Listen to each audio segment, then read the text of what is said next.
looking at the obviously social media, the news this week, there was that story about Dele Alli. So I've seen the story and I've looked at kind of like the brief, like an overview of it, of the things he said, and I've read about it. I wish I had time to watch it, but I don't have Dele time. Alli, the footballer. Yeah, the footballer Dele Alli, he plays for Tottenham Hotspur. Yeah. Obviously, football as a football fan, I've been critical of him because I just made the assumption that he's like one of these footballers that's made loads of money, doesn't really care, was once the greatest. In fact, the last thing Sir Alex Ferguson said to Mourinho in the last game that they played against each other before Alex Ferguson retired, he shook his hand at the end of the game and put his ear, sign Dele Alli. Like, that's his last part of advice to Mourinho. Yeah, sign Dele Alli. That's how highly thought of he was. And obviously, his career's fell off. He can't, catch a break at any club that he goes to. And then he's come out to Gary Neville and made this massive revelation. Is it Gary Neville's podcast? Yeah, Gary Neville's podcast, The Overlap. It's like a TV program / podcast. It's a good podcast. It's really good. Yeah, I like it as well. And Dele Alli has gone on there, and for whatever reason, he's felt like he's in a place and that he felt safe to talk about his past. And actually, he's been through some really, really serious traumas in his life, being abused by family members, and he was hung off a bridge by like a gang member in the area, being threatened with his life. There's a lot to share, wasn't it, really? A lot to share. And then he was adopted to another family at 12 years old. So that lad has had resting traumas, hasn't had either the awareness, access, or opportunity, or all of those things to talk about it, to get that dealt with through being in the spotlight, being told that he's going to be one of the greatest players ever, and which probably made him bury a lot of that, because if you're coming up to a point in your time, 17, 18, where others would veer off, maybe take alcohol, maybe those traumas would come back. He's buried them, haven't they? Yeah, but you could say trauma drives you to things as well. He could have been the footballer he is now because of that trauma, but then like Joe says, it's coming back out in a different form now, whereas he used it as a driving force. It now might be catching up with him. That's one theory. Yeah, I think the philosophical side to that is actually what does drive behaviour in a motivation way? Is it fear? Is it pain? Or is it actually trauma? But a trauma is an experience that you've been through in your life that's had a significant emotional impact on you. I heard, you can tell me whether this is correct or not, but 0 to 5 is one of the most important, 0 to 7 is it? Important times to grade what your behaviour is going to be, or the way that you're going to act, or by the time you're 7, loved, not loved, your personality, the seeds of your personality have been planted. Yeah, so with that point, that's a really important time, isn't it? A really important time. So if you go through trauma, even as a baby, before you can form long-lasting memories, that will come out at some point in your life. But I think being vulnerable and opening up to people about that is hard enough. But he's done it to the whole world. And it's really good that he's done that to the whole world, to get people talking about this, to make people reflect on the assumptions that they made about Dele Alli. I'll put my hand up. I made assumptions. Regardless of the fact, like you two, we're so aware of these things. I still made that assumption. But I'm going to make a point that I thought about the other day, and everyone talks about men talking. Who listens? Because when you're a man and you say words, especially words belonging to emotion, sometimes you can be angry, sometimes you can put them across in a different way. Who listens in the right and correct way? Because most people would think if a man talks like that, there's elements about aggression or anything like that. And being out of control. Out of control, yeah. And if a man's out of control, it's a scary, intimidating thing. Yeah. So who listens to? I think that's a really, really important point to make, because there's a few things here. First of all, there's a generational difference for when we were born, and what the fathers that we grew up with, and the influential men that we grew up with around us, that you saw on TV, celebrities, are very different to the men that our kids are looking at now. So there's that difference. So the world's changing now, but there's not so much suited to our generation. But if I think about growing up, not just growing up, but through my 40 years of life, from my own experience and what I've seen around from other people, I think about the 3 things that I mentioned about Dele Alli. The first thing is, what's people's awareness of their own mental health? Actually, if I'm suffering from something, am I aware of it? I've been through a time in my life when I was told by a professional that I had something. So I've been through PTSD. So you have PTSD, right? So I had no idea. So it's only because I went to that place and sat in that chair that I found that out. So is there red flags they see then? They're just professionals, aren't they? Yeah, right, okay. psychologists, and Yeah. they're trained to be able to observe behavior and come up with an explanation based on years of the research that Yeah. they know about. How did you Yeah. feel when you got that news? Oh, No. That one was acknowledged and understood quite quickly. There was two. The first one was anxiety, which I never said I had because I don't ever get panicky. I never have like shortness of breath. I don't get anxiety in a traditional light. Yeah. I get pains in my chest and my stomach and my back. Mm. So, Well, you and know, that's a form of anxiety. Is it? yeah. So the psychologists know that's how you experience anxiety. Wow. So and that one was harder for me to take because I see myself as someone who actually is quite composed. Yeah, Do you think then in that possibility, because I know certain people that, and me myself, anxiety comes out in a completely different way. Everyone has anxiety, but it comes out in different aspects of their their sort of human. Yeah. And Is that the it can be mainstream- hidden, can't it, as well? Yeah. But the mainstream view of the traditional symptoms of anxiety Yeah. are fight or flight. Yeah. Yeah. And it's, it's exerted behavior rather than internal pain. Yeah. It's physical pain. Right. Okay. So that was more of a surprise. But the PTSD. So the first one is that how aware is everyone of their own shit going on in their heads and their bodies? The second one is what access do they have to people who are going to listen to them? Professional footballers have got a lot better access than the average Joe walking down the street. You would think, Yeah. I think objectively they have more access. Yeah. But it's a very ego-driven sort of sport. Exactly. So do they feel safe? Yeah, they- whether they want If you're Dele Alli, are you safe disclosing to that person who knows the journalist who hangs around outside? Well, in a professional. Don't you think so? But what I'm yeah. saying is that when you're in the spotlight and people are paying for information Yeah. to print It's a stories risk. about It's you, definitely a risk. so, man. would you feel safe? You wouldn't feel safe doing it, even if it's a small chance. So why now then? Well, he feels safe now. Maybe he's sick of everyone saying that he's fell off and this, that, and he wants He's probably, to get he's probably had explanation. a crisis in his own life and Yeah. then discovered this along the way. So you then, because the thing is, I think if you discover something about yourself, you need to tell everyone because it doesn't excuse the behaviour that you've had in the past, but it gives explains it. It explains it to you, and then it also lets other people realise that was just you in the past, not now. I imagine he's had some significant support and help in the recent years that's led him to this. Just been able to talk. But now he's in the place where openly. he can talk about it. Yeah. So we all go through times where we feel like we can't talk about things, and then we go through times where now we can talk about it. We look back at ourselves and go, "Oh God, remember when I couldn't talk about that?" So there's awareness, and then there's kind of like access, but also what about opportunities?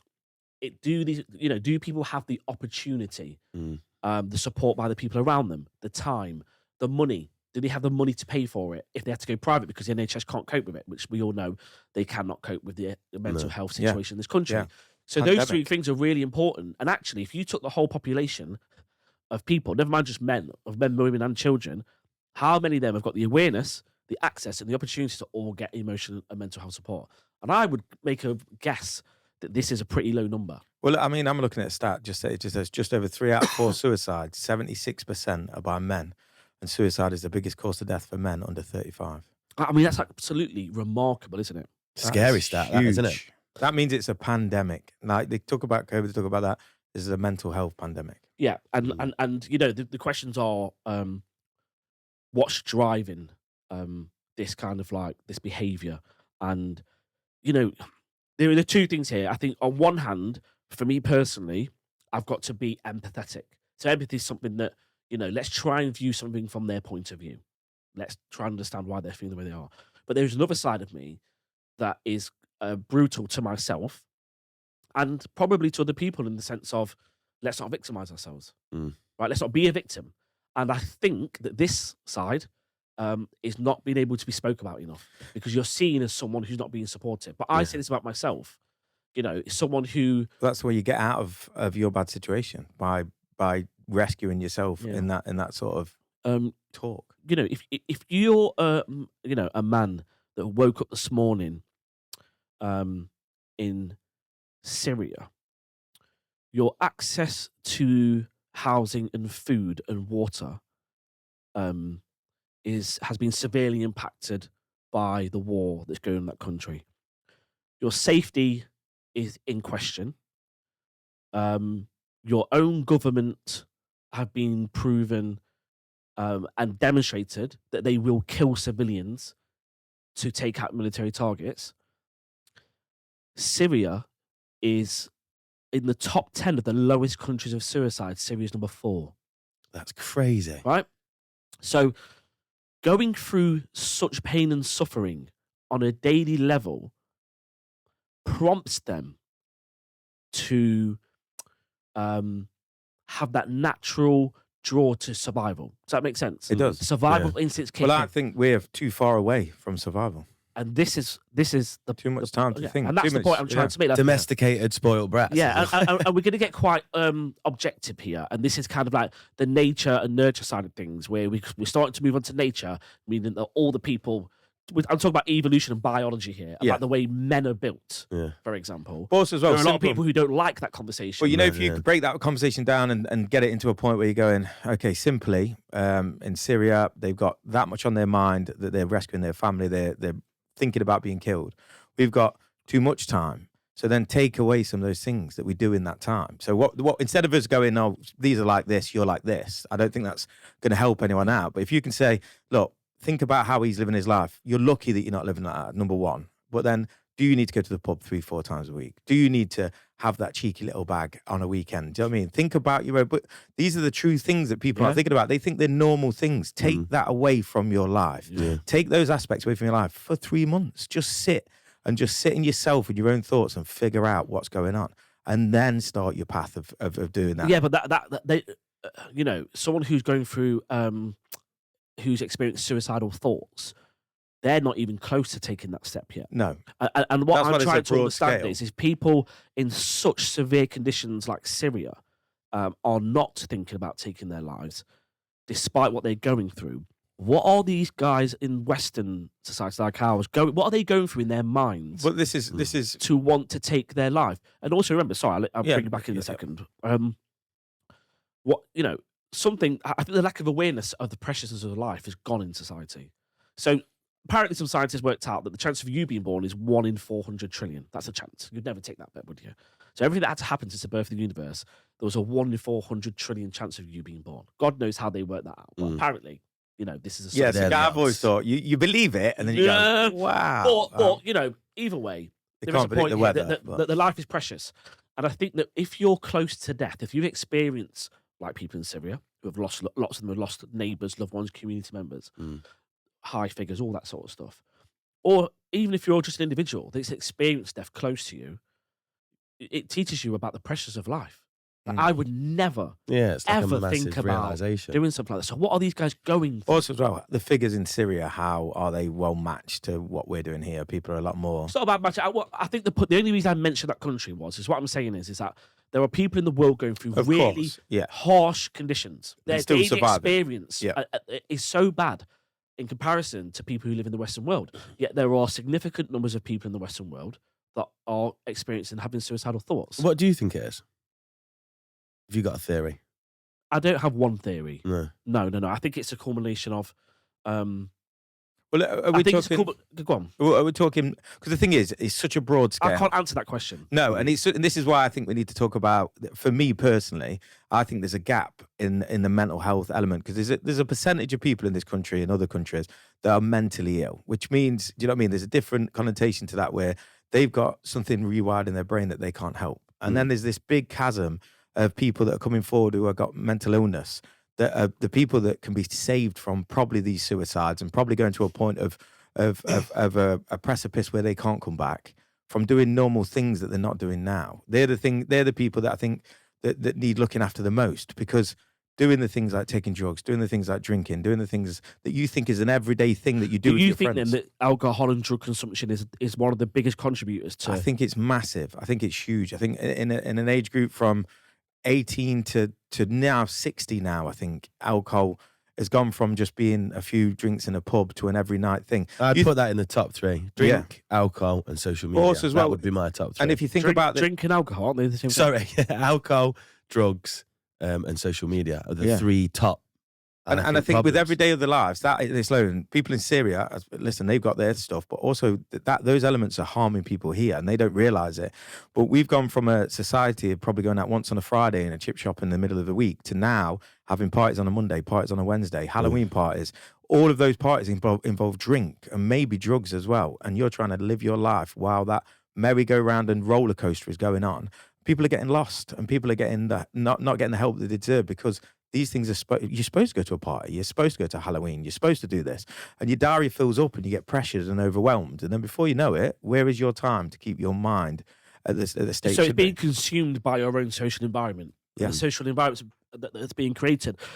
Apparently, the top 3 causes for men's mental health, in regards to anxiety and depression, I think it was work-related stress, financial pressures, and physical health issues. And all 3 of them key into if you're going out and doing the things that you are supposed to do as a popular, you know what I mean, normal class person that's enjoying themselves. I think, there's been a lot of talk on social media, and, watching other podcasts and stuff. There's this concept now that apparently, for men now to want to look after themselves, to go to the gym and earn money and have nice things, it's now being seen as misogyny and misogynistic. But do you know the thing is though as well with that men, is, be a man wanting to be a man. yeah, but the thing is, it's not about being a man. It's the Mm. necessities you need to run your life. Nowadays you cannot get away with going out. You've got to be at that gym every day. You've got to be, if you want to survive in this world and also thrive in this world, you have to be on your game, especially as 35 to 45-year-old man. If you let it slip, Yeah. if you let any of those elements slip, you're going to get eaten up. Yeah, And because that's the what's pressure, I think in your 30s especially, for me, I think the pressures there are huge. I think we're seeing a lot of young mental health. We're talking like 16, 17, 18, 21 years old. I mean, now if you get that to that, yeah. that's a different element. Yeah, we didn't altogether. have that. But yet, in our 30s, into like where we are now, 40 years old, the pressure's on. Because what we do is, we fuck about in our 20s, we have loads of fun. Our 30s, we get to work, like properly, have kids, have families.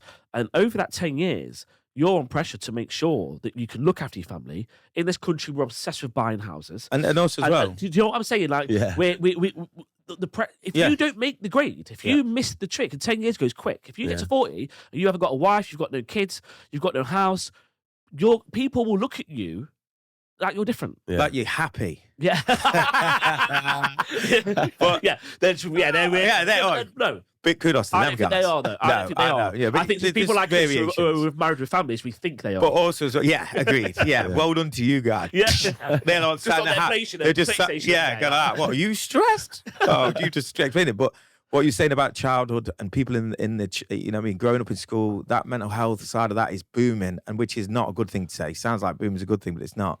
But they're your children, so you've got that. You've got the elements of like the women in the household. They're working all the time as well as running the family. It's a pressure pot of everybody having to have their own mental health in there.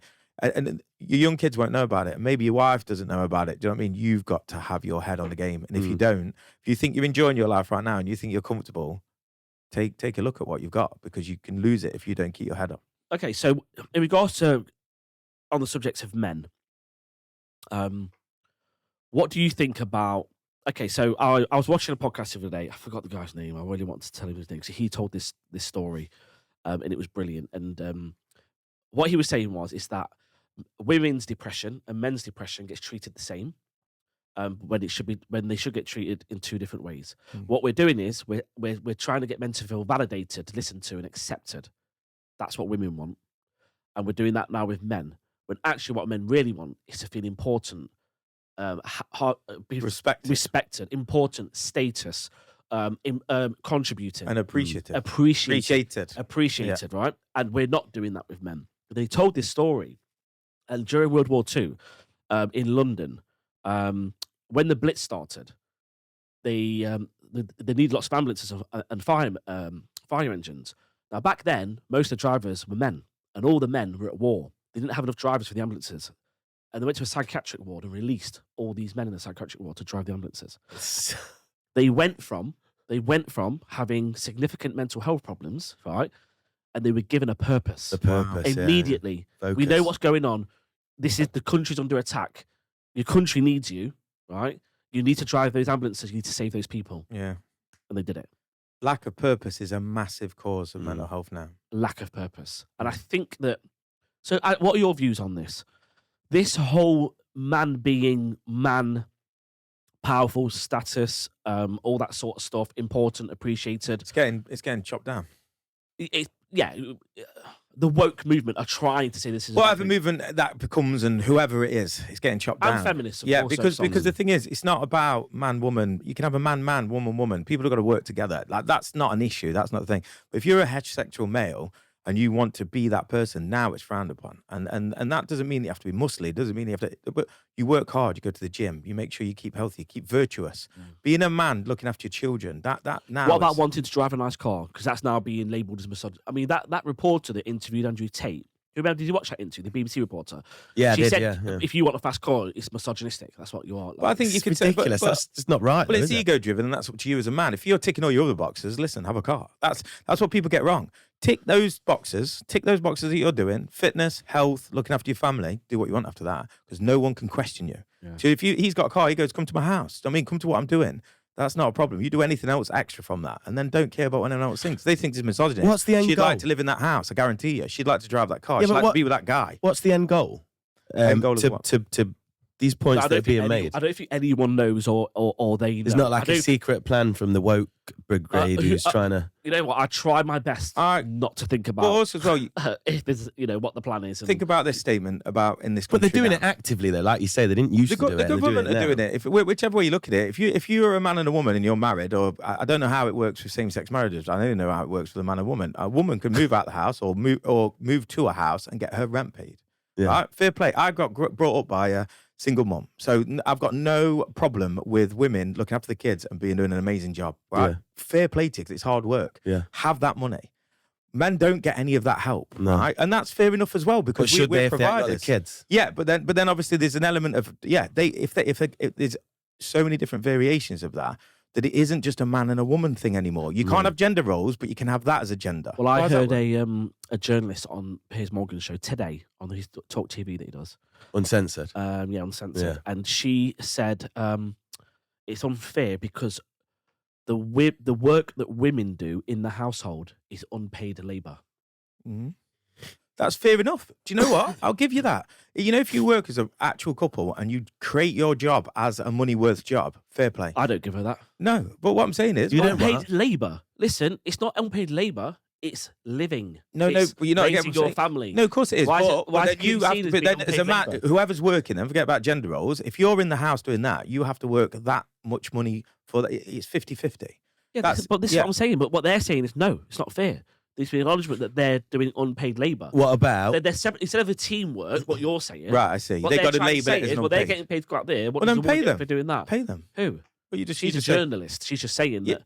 She's saying that maybe I don't know who she's saying should pay them. But she's in. She's What if both assuming women that, and men work in that situation? Yeah, but and most. the woman does all the work at home. Yeah, so I think do most families now of two working Full-time full-time. parents, But yeah. I think That's- if you want a another- decent quality of life in this country, Yeah. both you've got to go out to work. Which is why there's an argument, and we'd always have a woman on arguing this point as well, because I've got no issues with figuring this out, by the way. Do you know what I mean? Because I don't think the governments have figured this out. I don't think anyone's figured it out. I think people are arguing in the house going, because you've got two people working. Yeah. One of you's good at this, one of you's good at that. It's hard to work out. There's a lot of women out there that like that situation as well. Yeah? Lots of women that like it. But But like what situation? That acknowledge that they're a team, Yeah, and I'm going to look after the family, look after the house, and you're going to go out to work. yeah, That's the exact situation with me and my wife. yeah. Don't you? When I met my wife, she was she worked full time as at a bank as a mortgage broker. She had a Yeah. career. Do you know what I mean? Like she's like, right, which one's better off staying at home and which one's better off going to work? And Yeah. it was a no brainer. Yeah. And she does an amazing job, and she's happy with that. How would you divvy Well, that I up think- though I if you think both that's- worked? Um, Who would the responsibilities lie when on? Danielle worked, when Danielle did, she was working. Yeah, It was fairly casual, but we just said, all right, well, I came in from work and I was like, well, I'll sort the kids and Just shared you it do out. everything else. Yeah. yeah. Yeah, we didn't have a schedule. No. And that would work part-time, and I'd come home, try and do something, do it wrong, and then Well, there's that as and then well. watch telly. See, I never had to clean the house because I can't even make the bed properly. It's So just you're like, not don't allowed. bother. That's the other thing. as Oh, well. Joe You get always it tells wrong. me about standards. My standards are nowhere near as good as hers. So, They're like not. you say, when you do it, it's not good enough. So Yeah, then they just end But up I doing also it think anyway. if you're that good at it, don't complain. Crack on, you got a skill. Yeah. Well done, you. Yeah. Like, she's But I smashing think it. at the end of the day, I think that women in general are better at raising kids than men. And there'll be some men out there that will be like, Yeah, oh, yeah, but do you know what makes nothing about that is? No, that is nature. That is how it works. That's why they come out of them. Yeah, You know what I mean? There's no middle ground on that. We shouldn't even be like, oh, It's called who's Mother Nature, not Daddy Nature. I know, yeah. Oh, the child has popped out of that lady. Who's going to be best? That bloke over there or the person it's come out of? Them. Yeah. And the thing is now we're afraid to say that that's how it should be. And the thing is, if you both Lots want to of work, people are afraid to if say you that. both want to work happy days, but Yeah. if one of you don't, you work as hard as you can to make that happen because that's the best way. Ever said to me, I wanted to go for a job now, so I need you to help me. I'd be like, of course. It's your life. Like, I'm supporting you in your life. Yeah. If it's their choice, what's the issue? Mm. Do you know what I'm saying? But then what Yeah, happens I is agree. society and people around them change their mind while they're in that position. And then that's why I think a lot of people are unstable within their relationships. Give us an example. So if somebody, I'll give you the example of the fact that you're not allowed to say, if you're a woman who's sat at home with their family and you're surrounded by other people, I would presume that their sort of reaction to it is, oh, you're letting him look after you, are you? And those kind of words will resonate in people's mind. Whereas before it was just the thing because it worked. I mean, it didn't It's happen. Beyonce's fault for bringing out independent women, innit? Yeah.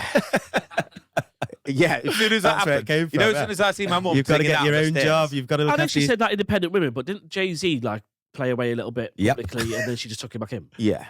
Very true. I mean, yeah. it's independent women until your boyfriend does that, and then it's like independent-ish. That's what I mean. That wouldn't have been a good song though. The song The would have thing is, hit as many heights. even having this conversation, and we're having a bit of a laugh about it, this is going to be frowned upon, this conversation, Yeah, agreed. in regards to talking about gender roles. In Well, such do you know what? I want to be educated on it then. Anyone who is absolutely furious about this, educate me on it. Yeah. Because I can't see, listen, I'm happy for men and women, women and women to choose their roles within the house.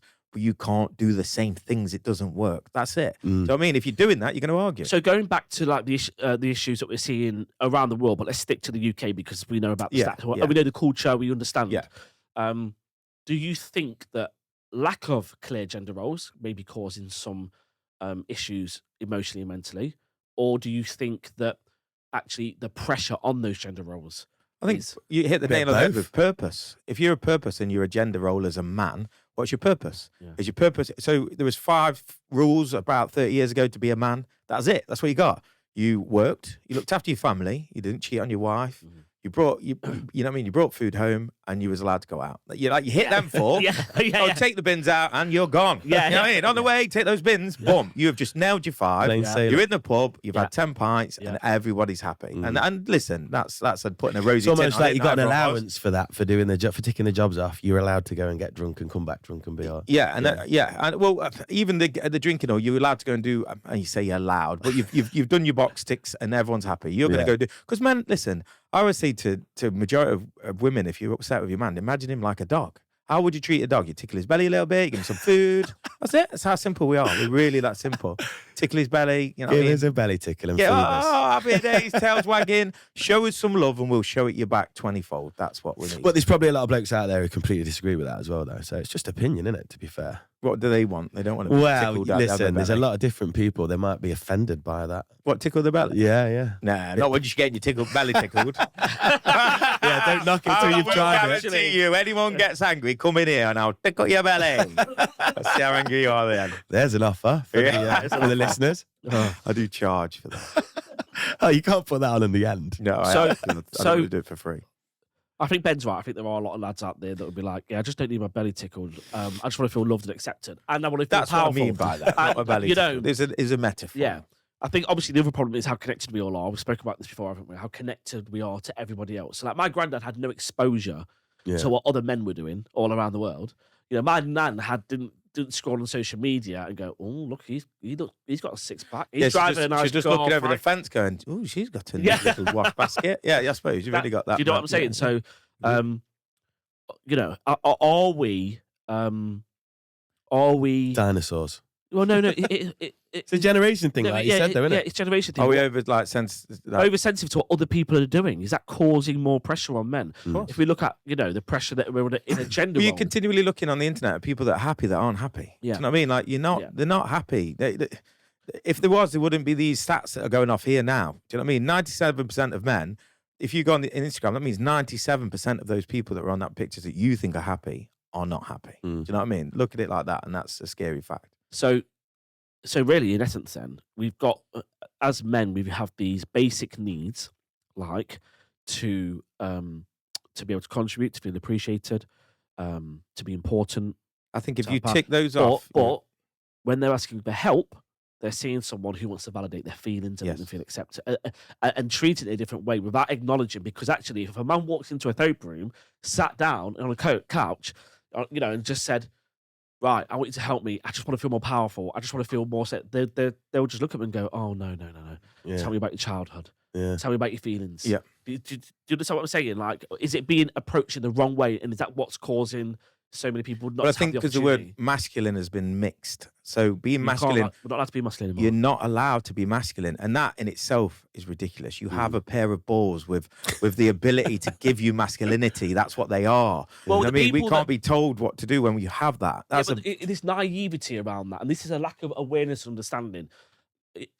Where if we were on a ship with our families and it started to sink, right, we would go down with the ship if it meant our kids and wives getting off onto the boat, right? Yeah. Because not because we wanted to, but it's our duty as a man. how many gender roles were they on the Titanic when they Well, said there's only certain boats Yeah. for men and Yeah. women and children? Yeah. That's. Right. I mean, So we would get them all off, right? And then they'll say, right, you've got to go down with the ship. And it'd be like, well, this is my duty. I'm going to there's nothing I can do about it. I'm off. They're safe. They've survived, right? That is a very masculine trait to have. But in order to get to the point where you're masculine enough to be able to die for your family, you've got to do all the stupid masculine shit you do as a kid. Fight. Drink. Yeah. Be So stupid. Status. do they want to ego. Build on your Stable- skills. who No, wants yeah, to my be little stable lad- masculinity then? Sorry? Why is it? So it looks obvious that masculinity is being disabled. Yeah. Why? What is it? So if you've got an army of people that don't in the army, there's obviously women in there as well. It's predominantly men. Predominantly, I've got a few people that's been in the army. Massive male influence in the army. Do you know what I mean? To the point of it's a weird. I'd love to get some stories. There's some stories. There's Yeah. some stories that he would tell, but I don't know if he'd tell them on air. So armies are best served if they are masculine male. Yeah. Yep. So if we're getting masculinity took away from us, then we are getting weaker. Surely. Here's my theory. Okay. Here's my theory on what I'm going to go a bit deep now because I don't want people to think, oh, there's a conspiracy. But I'm just going to think about how societies work. Now, years ago, we just mentioned it. People weren't as connected, right? So with that in mind, bit of a history lesson here. Around about the 17th century, when Spain landed on the shores of what is now Mexico, so Central America, they bumped into the Aztecs. And the Aztecs came from a group of people called the Mexica. And the Mexica was this like society of different tribes, all different people, that all moved together and they eventually settled in Mexico. Right? They then became the Aztecs. So as they developed into the Aztecs and they built cities and became metropolitan, those lasting cultures stayed. So the Aztecs was lots of different tribes, brutal, horrendous, powerful tribes. But there was no one leader. Okay, so each one had its own leader. Because it had its own leader, the Spanish army could easily come and manipulate the Aztecs to take them over. The fighting was brutal and lasted decades. But they were able, with 500 men, take on 25,000 men. The way they did it was befriend one group, trade with them, and they traded back because it's okay, we're safe. You don't like that tribe over there? Join us. And this Spanish army of 500 men grew into thousands by using the tribe's enemies against each other and then taking over the others. Wow. And when they took over the others and took over the main capital of Aztec and the king, who basically bent his knee straight away, they then just allowed them to live in society, but then just cast them out and was prejudiced and racist towards them, made them live in the slums, didn't feed them Because properly. they knew what happened. Yeah, all that sort of stuff. And a lot of them died naturally through disease from European disease that they brought over. And they knew that, and they were So they immune knew, to them. And yeah. they knew they'd wipe them out. So you're saying disease or what the point I'm making is that if we have a complete society of powerful men who are well connected now, not like they were 30, 40, 50 years ago, okay, what potential have those people got in society and how can they be controlled? I don't care who you are. This isn't a conspiracy. You have to be able to control a nation. if you want it to be an orderly, compliant nation. In your house with my 3 kids, I have to have an element of control of those kids. we have to control. Otherwise, if I don't control the kids' behaviour and make decisions for them, then it's going to be a hard thing to manage. So I accept that the government have to control us to a certain extent. How do you know it is? Well, imagine if all law got dropped tomorrow for 24 hours. The purge. What would happen? Yeah, because we'd had laws. Yeah. But then let that go on further. Control, no, what we'll do, if we take away control for 24 hours, you can do what you want. But that's like... We're savages. We're savages. Yeah, well, only if you've been locked up. No. How do you know with longevity that people wouldn't learn to live? How do you know? It's been done way before in the past. Thousands of years. It's been done. Like that. It's been done. But what I'm saying to you is, if right now in today's society, if they dropped all the laws tomorrow, riots, right? It would be uncontrollable. So we live in a society that we do have to have some sort of control. So I'm wondering whether masculine men are posing a threat to an orderly, compliant society that's evolving and changing, and with all the things that we're facing in the world, are masculine men actually what society needs? Do we need to demasculate them in order to be able to keep them more compliant? And, I think that we saw during COVID, there's a lot of people who are willing to not be compliant. Yeah. Yeah. So, and they know that. This is a thing. I 100% agree with what you're saying. I really do. I think as a theory, it makes massive sense. Hasn't like the 5 top guys like Jordan Peterson, they've created their own new news group and they're about to launch it. I've seen that. A new media group. Yeah. And that's like 5 of the most influential top guys. Exactly what you were talking about. What do you think then, Ben, on masculinity? Quite a masculine man. Yeah, I think it serves a purpose, and everything that we just spoken about, I agree with all of it. You need it, I think. Do you feel afraid to sort of promote it? Me personally, no. I don't think I do. I understand what you're saying, and as a society and on social media, I can see where the narrative's coming from. But I don't know. Me personally, I'm a bit outspoken anyway sometimes, so I don't see it as an attack to me. But I can see it being a big problem creeping forward. But has it affected me? I don't know. Probably not. No. Can you think of an example when it's affected you, when your masculinity has been toned down? Yeah, I think a lot of the time your masculinity gets turned down. I think thing is people get masculinity wrong though. I think masculinity nowadays is promoted as loud and in the pub and everything like that. If you choose the definition of masculinity. If you choose masculinity as quiet, like people used to be like a strong, silent, quiet man, didn't they? And that's because he was controlling his emotions. People are not realizing that's what a man is. Someone who controls their emotions in the worst of times to look after the people that are around them. And people's emotions are not getting controlled. What you're talking about is a matured masculinity, yeah? Yeah. In order to mature in masculinity, you've got to go through the juvenile masculinity. Agreed. And that's what gets a bad rap. Yeah. My lad. But that's the proving ground. That's the proving ground. Same as you. Yeah. 2 girls, 1 boy. Yeah. You see the difference. I mean, my little lad now, he's just about to turn 5. The way he behaves, it's just like he's feral sometimes. You know what I mean? And all he wants to do is fight and kick and punch and throw things at his sisters. It's a natural thing, surely that isn't. And I feel like in society they want to tone that down from the kids. And actually, that's what we should let them do. Boys should... They need to embrace that, Even that saying, look, it's hard. You can't say it. Yeah, you're boys nervous. Should be boys. Yeah. Or boys, and it's like boys should be boys. Oh, But do you know what I thought about the other day then with that is these gender reveals, right? You got blue and pink. Ban them. What are you doing? You can't do that. Well, you can't have blue or pink. That is offensive. It offended me. I went to one the other day. Now people are spending thousands on them. Fence. That's where does that land? But you're being sarcastic there. That's literally where the woke brigade gets you, though, isn't it? That's what you're saying. I'm for that. What, you don't think it should be pink for girls and blue for boys? Why? No. Why are you offended? Well, because there's loads of other colours and loads of other elements. Genders. Yeah. Why are they assuming that pink is going to be their colour? Yeah. Should it be allowed? That's what I'm saying. You sound as bad as the Well, there's an argument. I had a debate once with a guy that I used to work with. He was a psychologist. And he said, pink is put onto girls and blue's put onto boys. They don't choose it. No. We've stereotypically labelled them. Disagree. I disagree. Do you disagree? Oh, I completely disagree, yeah. The only reason I disagree with that was because... Has there been any studies done? If you put 100 girls in one room and 100 boys in one room, there's going to be a slight difference. But the majority of girls will go for pink and the majority of boys will go for blue. It's your gender My girls, if you told them pink, they'd go for blue. They'd just go for the opposite. Yeah, but you don't tell them anything. No, when you're not telling them. Yeah, well, yeah, exactly. No, but we talk about what they naturally. Yeah, lead okay, what towards. they gravitate. The only reason I don't.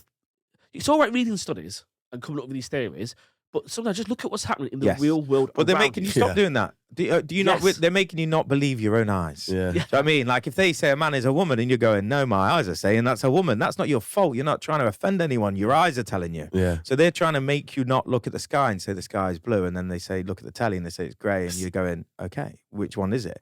People are actually getting to that point now. I think people are just drifting off now into the people that's completely believing everything that's told. Yeah, there's two camps. Yeah. And then people that are going, you can see that, right? You know what I mean? Fake news is just, that came from Trump, didn't it, really? Yeah. But fake news has been absolutely Rife. proven to be right. Everywhere. COVID, everything with COVID is coming back now with the stats that are coming back and people. More people are dying now than ever, right now. Is that a stat? Yeah.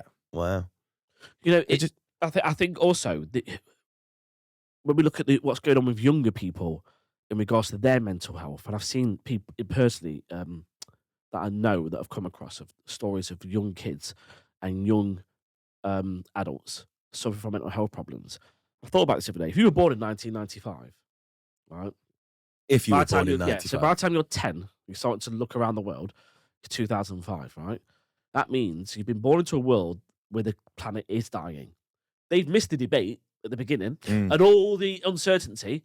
The planet's dying, And their right? parents are all unstable because of that knowledge. Yeah. So the planet's already dying. They're aware of the war on terror, wars in Iraq, Afghanistan. COVID, they've had COVID. They've had COVID, and the boost in fake news from the development of social media. They've been born into that. They didn't understand the world before Google and YouTube. But we are don't know that the one. last Yeah. generation. So I think imagine of our age of how not they having that. see the world. Imagine how I they're can't. seeing the world right now.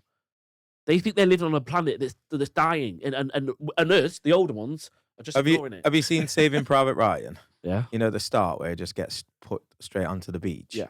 That's probably what they're thinking right now with everything that's going on. Yeah, they just put Just straight in a onto the beach. mentality way, rather than just being pushed onto a beach as a young kid. Yeah. I mean, they're just now in a war of media basically, and clickbait and habits and not being able to form their own. Because when you was talking about obviously when they're growing up, if we go back to our generation, the older generation was very simple. They had that life, man and woman. There's very rarely people that split up. So you used to come home and go, oh, this is happening. They used to just say, shut up. And their source of Go information was a out. newspaper, which they knew was probably bullshit. So they half didn't work. bullshit. Whereas we as parents have all been pushed by the media as well about how our children are going to get harmed. Everyone's going to die. The world's going to end continually. So we're getting that passed down, and we're passing that anxiety onto our children. Well, yeah, you got a generation of people with PTSD, really. Yeah, don't you? That's probably exactly what it is. from us as well. Do you know what I mean? That's why you've got people with mental illness and not recognizing it, teaching people with mental illness. Do you know what I mean? That's the pandemic that's going to come through, I think. I suppose that. So the question really is then. Well, you asked it earlier, but I couldn't answer it. Like, you know, do you know what I mean? Like, well, what are the solutions? Yeah. Like, what can we do? And I think that I don't know. It's a difficult one with the whole masculinity thing because, you know, I grew up probably. But you just When I- just said the answer though. Bring pain into your life. Yeah, but Don't wait for pain to happen. Bring pain yourself. well, Make sure that you're getting up every morning at 5:30 in the morning doing something you don't like. yeah. Bring pain. Well, no, into you your can't life. say it's all misogynistic now. Well, I don't care if it saves people's lives. I'm not It's all bothered. misogynistic. Well, You so can't what? get up early, going to the gym, being positive. It's all being. Well, listen, do it, and then argue with that woman who says you're a misogynist, because that's when you will. Because if you're listening to her without doing that, then you won't. Yeah. Do You'll it. never know. Save your life. Yeah. Do it. Bring pain to your life. Yeah. See how your body reacts to it in your brain. That's So complacency, really, then, is what we're talking Comfortable. about, isn't it? Yeah. being comfortable. But there is the element of competitiveness around masculinity, and that is a promoter and pushes masculinity. Like, you know, wanting to be the best, wanting to fight, wanting to do. But now, you know, can you identify as a woman and then punch her in the face? Is that a thing in boxing? Can you box or kickboxing? So people are like, it's happening. But the Olympics have just banned transgender Right, sports okay. participants. Oh, is that just and happened? I think that's just on a sports basis. Don't even get into gender roles. It's just about being safety? Yeah, safety. Do you know what I mean? Like everyone's going, oh, gender roles. No, Yeah, a there's guy a getting in the safety. cage and just beating a woman up. Beating a woman up. She's taking going, a paycheck. Yeah, exactly. Hold up the belt. Shocking. I mean, these people are mentally ill, as far as I'm concerned. They're mentally ill. Yeah. Who? The people who think it's okay for them to get in the ring as a man, a biological man, and punch a woman in her face and knock her out on a competitive level. What about the guy who's doing it? That's what I'm talking about. Oh, right. Yeah, but he's getting put in a position where he can't even help. He's getting put in a position because he's fighting people who, with standards with boxing, you have to have weights up to a pound. So then if you're changing genders, whichever way you look at it, or elements that are unfair, you're already just absolutely blowing it into a dangerous sport. Do you think, though, what about men who aren't interested in engaging in what you call your more masculine activities? Actually, not bothered about playing football or winning football. They're not bothered about chasing Do you think being masculine All is? fine. We're now a minority though, because if we're a minority, being masculine because people don't want to do it, you can talk your point there. I don't think there's anyone that doesn't want to do it.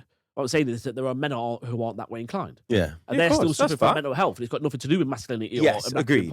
Yeah, that's not a one fit all shop. You I get what acknowledge you're that this, as a kid, as when I was a kid, if you think back to the competitive nature of being a lad in a group of mates at school, and there were 3 things as a lad that you should be good at least one of them. One of them is fighting, pulling girls, and good at sports. They're the 3 things. Yeah. If you're good at one of those things, you're in school. do all You're not right, getting yeah. bullied, right? I wasn't good at any of those things.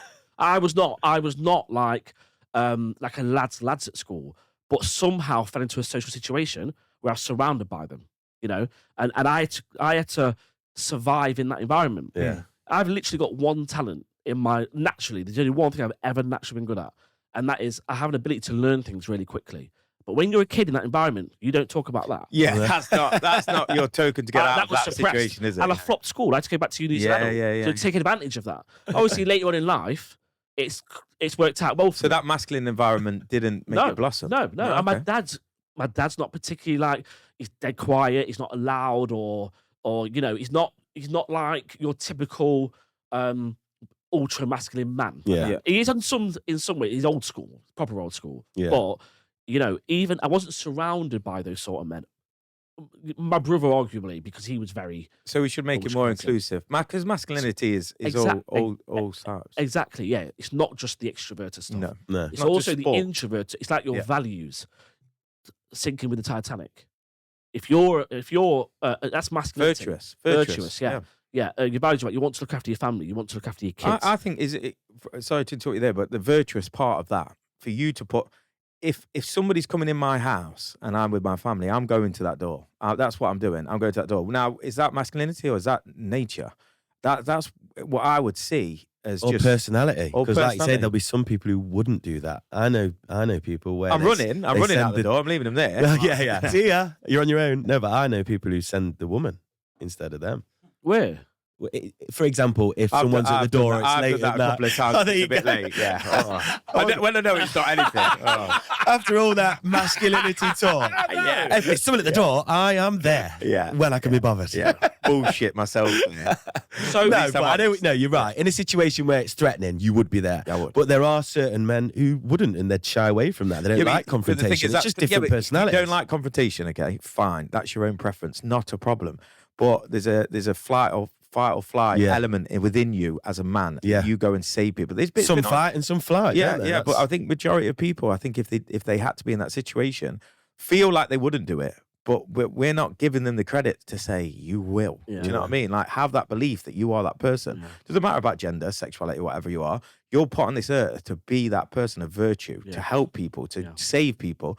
Then you get a purpose. Then you start living your life. Then you feel like a man. Yeah. That's and just, that's also an element of being masculine. It's Yeah. not just about these It's a masculine extroverted trait, things yeah. that are they're being putting too slagged many off. things into Yeah. it that's not it. Yeah, it's not it. Like being a man is about, yes, you're virtuous. It's your pride. Yeah. It's your, Cowboys was always based as everything, weren't they? And then Brokeback Mountain, still Cowboys. Yeah. Doesn't matter. They still do the same job, but it's true. It doesn't. That's it's a just bit like honour, isn't it? It's your honour. Yeah. Yeah. Do you know what I mean? That Like, surpasses sexuality. Yeah. It surpasses Yeah. all of those things that people are trying to get you down. Honor, virtue. Do those things. Destiny. Yeah, but do those, and you will live And a you- better life, and you'll feel purpose. taking masculinity out of this then, and we're just thinking, right, okay, so there's lots of men out there struggling at the moment. We've acknowledged a lot of this social media comparison of lives, financial pressures, expectations put on you by society as a man, traditional ones. You've got to provide for your family, but you're in debt and you're struggling to do that. If there's a man now who says, look, I'm suffering from depression, and I say to him, get yourself out of it, then is that okay? The thing is, nobody should be selling. This is what I'm saying about listening. Right? Everyone can give everyone advice. They're not going to listen. But that's the other aspect of people going to pubs or people going to places. How do they access help then? So the way that I feel that they need to access help is fundamentally with themselves. They've got to recognise the problem. Get yourself over it. Not get yourself over it, because Out of it. But go and gain advice to get yourself out of it. I mean, there's a plethora of things on the internet and stuff like that, but it all starts with bringing yourself some pain. You've got to want to do it. Yes, but what I'm saying by get yourself out of it, I know I'm being very abrupt. Yeah, abrupt and not really explaining myself. But actually, by get yourself out of it, what I mean is take the first step Process of doing something. I take a hard line on this, and I take a hard line on this from personal experience. Yeah. You know, I've lost a child. I've been to hell.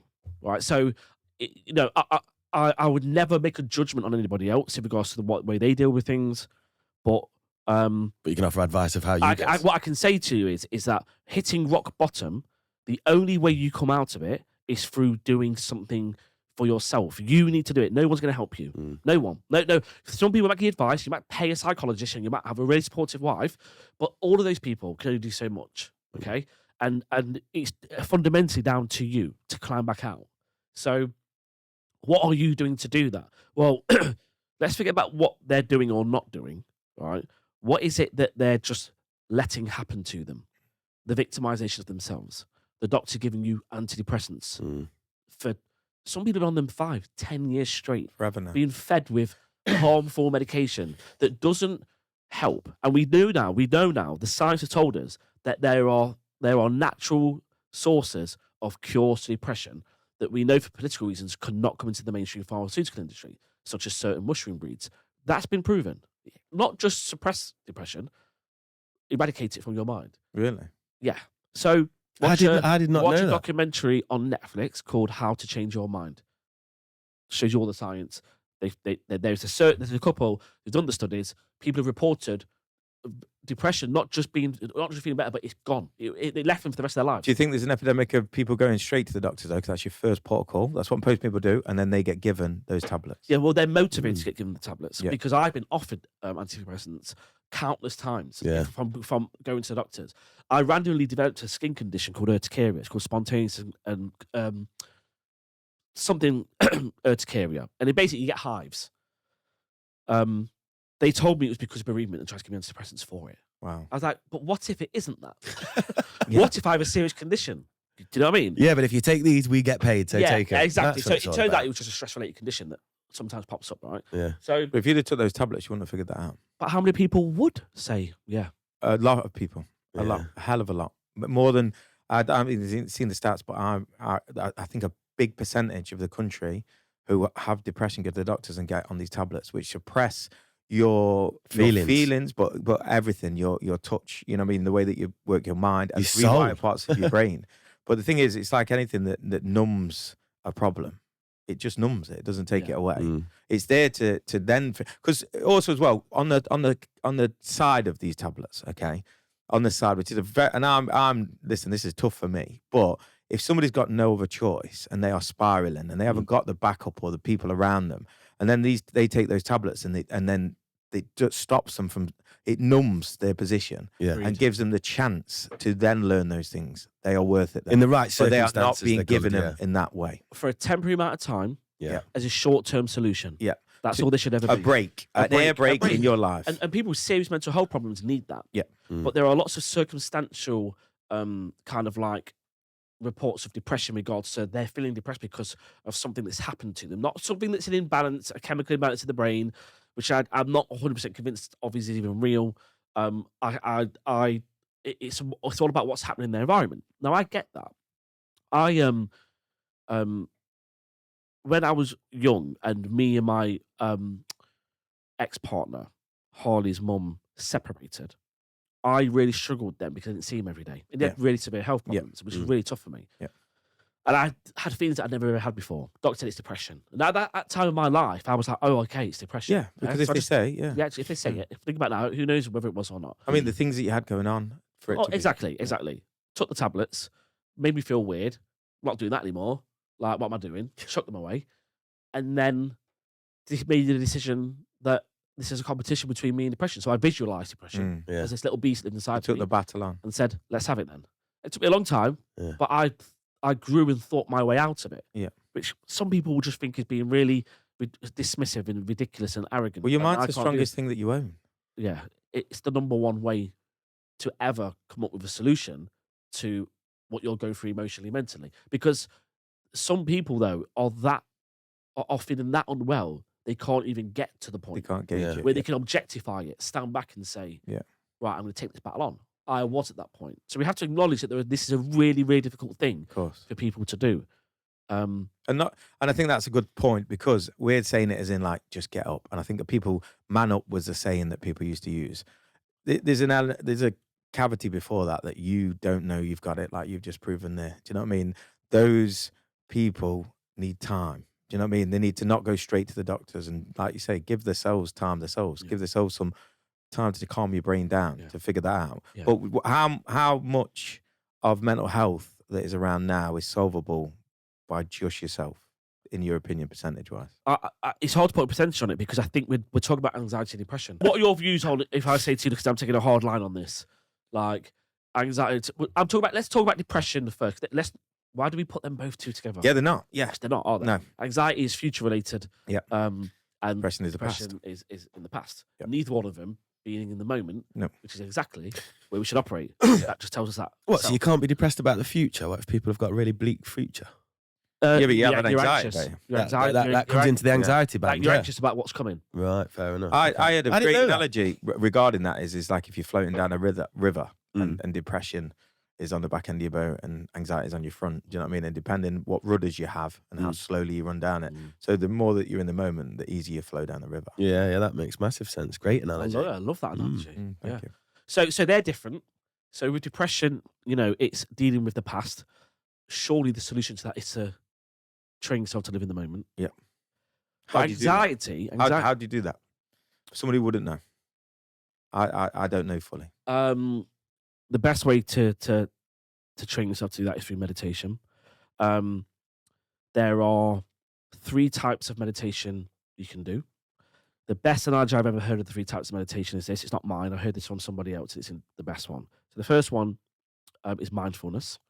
So mindfulness, if you imagine that you're looking down on an ocean and the ocean's really, really, really choppy, ferocious waves. Yeah. The choppiness of the waves represents your thoughts in your mind. You've got a really active mind. Mindfulness is looking down at the waves and being able to acknowledge that that's how the waves are. They're my thoughts. I'm looking at them. Yeah, that's happening. Acceptance. Acceptance of that's happening. Yeah.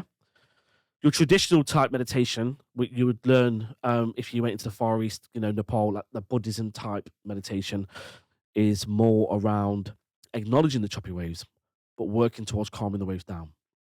And what you want to get to is a perfectly silk surface, which would mean your mind's completely calm, which, by the way, is near on impossible to achieve living in the UK in a city. In the if rat you lived in a race. cabin in the woods or a monastery of a monk in Nepal or the mountains, you'd probably be able to achieve that. You'd be happy with a few ripples.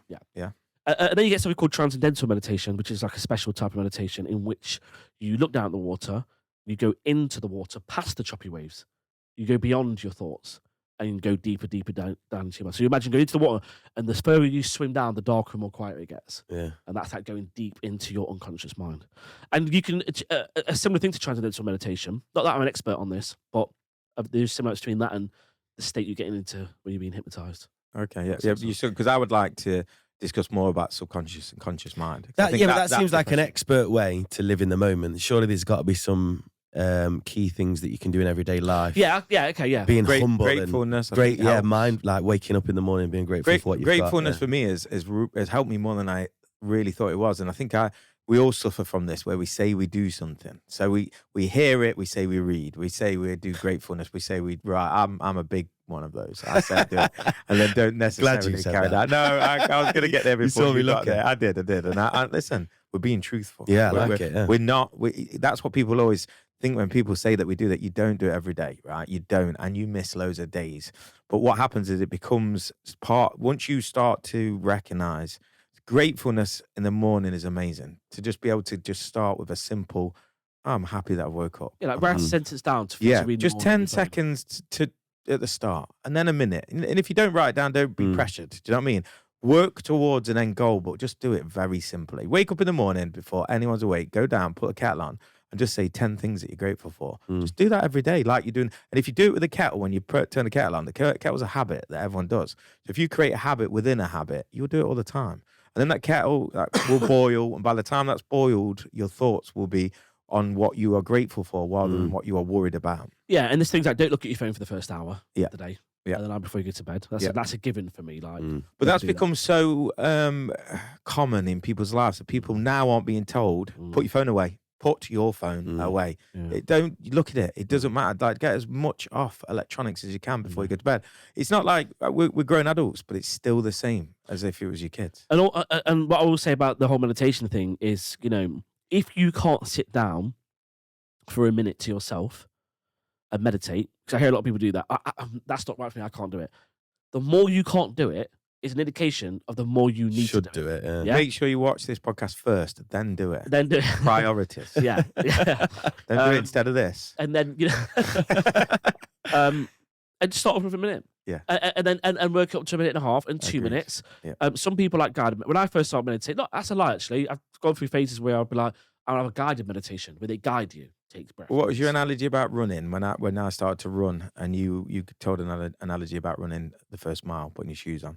I think that kind of resonates with everything. I think that that analogy is. I think you can relate to anything. So if you want to achieve something, I think I would say to somebody as an analogy, right? If you want to learn how to start a business or become healthier or solve your mental health or I don't know, whatever your thing is that you want to do, I want you to go and run a mile. Now, let's make an assumption this person's never ran a mile in their life, right? Otherwise, I'd say run 10 miles or 15 miles. But let's say, right, don't run a mile. What you've got to do at that point is then accept the challenge and take the anxiety of accepting the challenge. Then you've got to go buy some running shoes because you ain't got a pair of running shoes, right? That's a monetary investment. You've got to go and get the shoes, put them on. Well, the night before, you've got to put your shoes down. You've got to set your alarm clock for 6 a.m. because you've got work. You've never done this before in the morning. You've never done that before. That's making you feel a little bit worried and maybe struggling to get to sleep, knowing you've got to go up at 6 a.m. Yeah. Then your alarm clock gets off. You've got to feel the pain of your alarm clock and you've got to climb out your bed and you've got to turn the alarm clock off. Then the inner self is going to say to you, what the fuck are you doing? Get up at 6 o'clock, get yourself back in bed. It's stupid. What a stupid idea. Why are you doing this? You don't need to do this. This is where your ego comes in. Yeah. That's the one moment where you're fine exactly how you are. For the first time in your life, I'm fine the way I am. I don't need to go running, right? But for the first time, this is when it happens, right? So you get the voice in your head. Then you've got to put your running shoes on. You've got to get through the pain of getting out the front door. It's a bit cold outside. And then insecurities come in. I've never ran before. The guy's looking at me running. What do I look like when I run? Do I look like a fat bastard? And am I running properly? And then what will happen is your breath will start to go and you'll feel a physical pain. And then what will happen is a voice will come inside your head and go, what are you doing? Stop, stop, stop, which all runners get, right? Stop, stop, stop, stop. Your feet are hurting. And then you fight through that and you fight through all those barriers. And then when you cross the finish line, you cross that mile, that achievement is incredible. You can relate that process to any given goal in your life. Yeah. Just think of one goal. To life. You will have to go through that. You're being present process. within the anxiety, aren't you? Of course you're being present. Yeah, and that's a part of it. That's a part of it. You're being forced to be present in the anxiety. My voice then I was saying that when you put the kettle on, they go, have a biscuit. And you go, no. Just go ready to go, have a biscuit, you fat bastard. And then you'd be like, no, just put the kettle on, right, have 2 biscuits. Yeah. Yeah, that voice there, get rid of that. So when you say about anxiety, there's an interesting analogy with cows and bulls. And apparently when there's a storm coming, the cows can sense it and they get up and they start to move away from the storm because they can sense which way the storm's coming. Because they're so worried, they're walking away from the storm. But as they're walking away, they're losing energy and the storm's catching up with them. And then they're slowing down, the storm catches up with them. And they're in this storm for loads longer and they're feeling this horrible anxiety for loads longer than they should do. And that's a cow's, you're almost going with your anxiety. Whereas the bull, they sense the storm coming and instead of trying to move away from it, they run towards it. And in doing that, the storm's coming along, they run towards it, and because they're running into it and past it, they're through it and out of it so much quicker because they're facing their fear as opposed to running away from it. And I think that's a good analogy in life. That is a good analogy. It's like that. What's the one with the ball and the Bulls kid running down the hill? What was that one? I don't know that one. Shouldn't really bring it up if you don't know it. No, I was hoping someone's going to know that. Cut. But so going back to that whole morning routine thing, the issue I have with this, so meditation, everyone, I think society, it should be taught in schools. I actually think some schools are doing it. I think some primary schools though, when by the time you get to teenage years, they don't care anymore and it kind of stops. But it does need to be a part of people's lives because it's the same as being healthy, going to the gym or going for a run, right? Which is it needs teaching at fundamental levels, doesn't it? Yeah, but I was watching some guy on a podcast. It was like health, motivated podcast. And he was like, what's your morning routine? Because, well, I set my alarm for 5 a.m. I get up and I ponder on the dreams that I had. I write my journal. Then I take 1 ounce of ginseng, two huckleberry, whatever. Yeah. I swirl it around. I drink it. And then I do some stretches, and then I burn some sage, and then I'm just like, fucking chill out, mate. Do you know what I mean? Chill the fuck out. That sounds like hard work. And this is the problem. Yeah. You've got all these people on social media now doing what we're doing, right? Yeah. But there are guys out there who look fucking amazing. Listen, fucking amazing.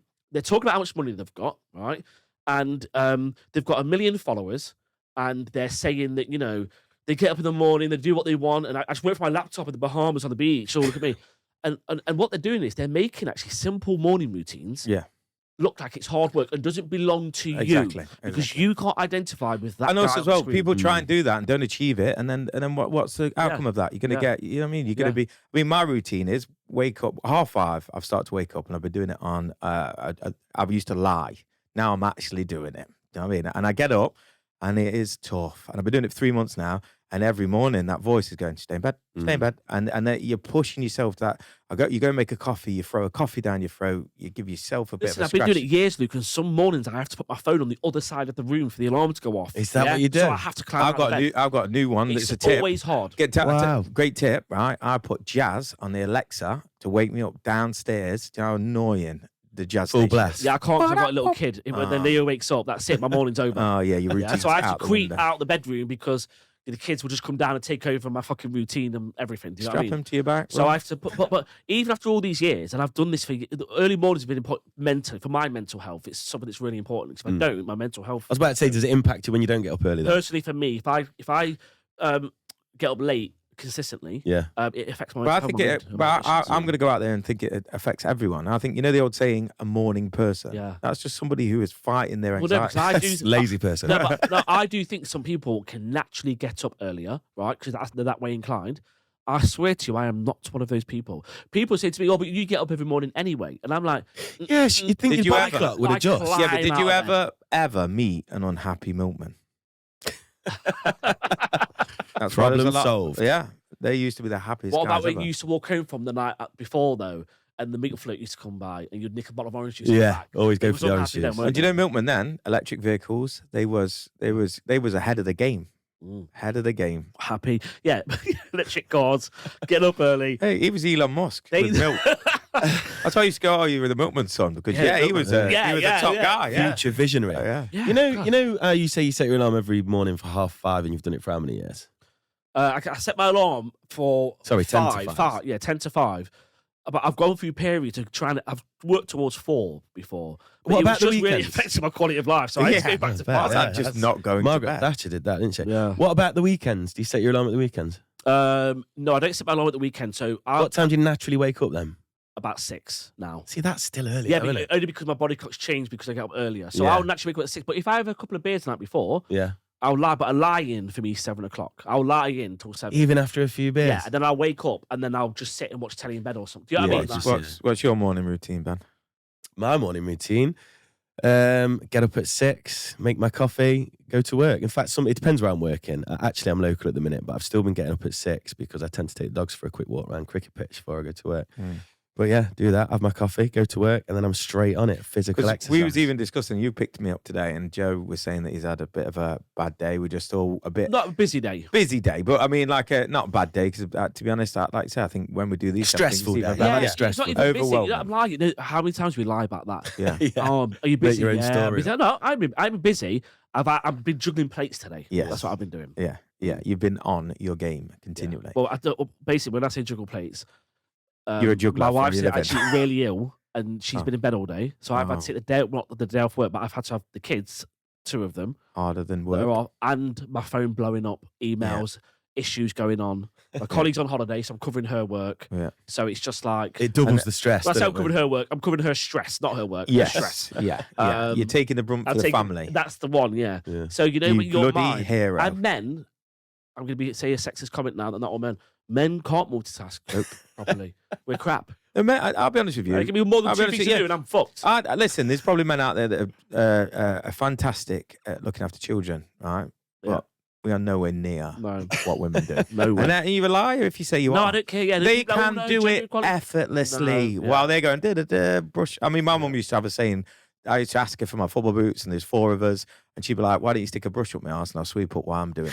And I generally think she. Yeah, but probably what we're doing now is stereotyping because again, there's going to be a lot of women out there who probably don't find it easy and they probably think they're doing a shit job. So it's all right for us to go. Yeah, women are no, better. agreed. I But mean, to be in their shoes, look- it's going to be. they look They like they're look making like it they've simple. got it nailed. But then again, We that's the respect- case in a lot of things. Look at social media. Yeah. People look like they're nailing Yeah, it. right, in they life, might be but they're struggling. not. Yeah, they might be going. Why does everyone? Because men are expecting them to be good at it. Yeah, We might be putting a foot off just the pedal different a bit. perspectives, isn't it? Yeah.